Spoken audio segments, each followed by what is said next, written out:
দেখুন হাদিসে পাকের মধ্যে রয়েছে নবী পাক সাল্লাল্লাহু আলাইহি ওয়াসাল্লাম ইরশাদ করেছেন, মান তামাসসাকা বিসুন্নতিন ইনদা ফাসাদিল উম্মতি ফালাহু আজরু মিয়াতু শাহীদিন।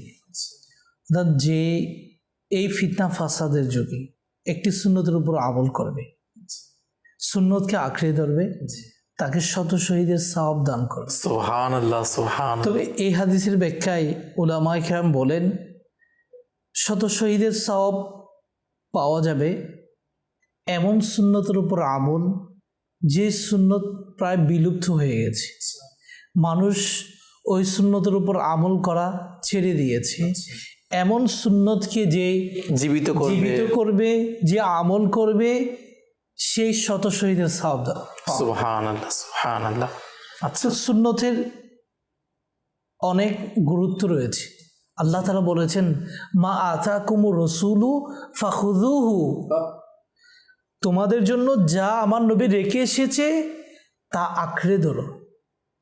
ওমা নাহাকুম আনহু ফান্তাহু, আর যা নিষেধ করেছেন তা থেকে বিরত থাকো। তো আমার নবী আমাদের জন্য কি রেখে এসেছে? আমরা যদি হাদিসে বাকের দিকে যাই,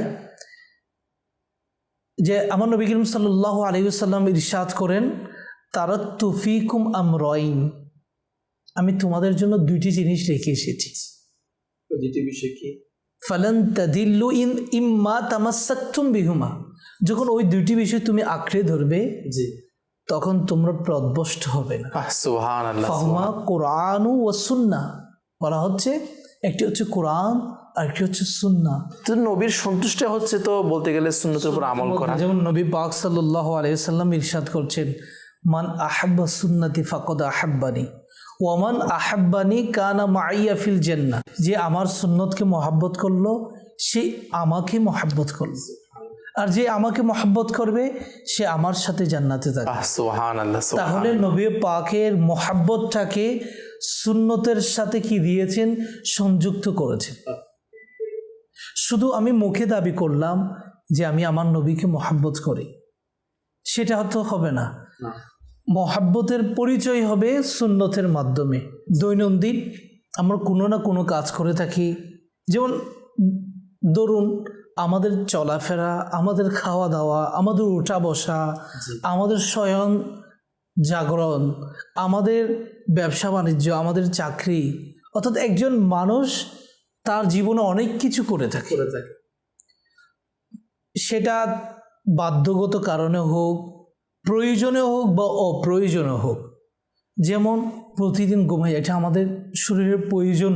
অবশ্যই যদি আমার ঘুমটা সুন্নত মোতাবেক হয়, ঘুম যাওয়ার পূর্বে আমার নবী করিম সাল্লাল্লাহু আলাইহি ওয়াসাল্লাম আমাদেরকে দোয়া শিখিয়ে দিয়েছেন।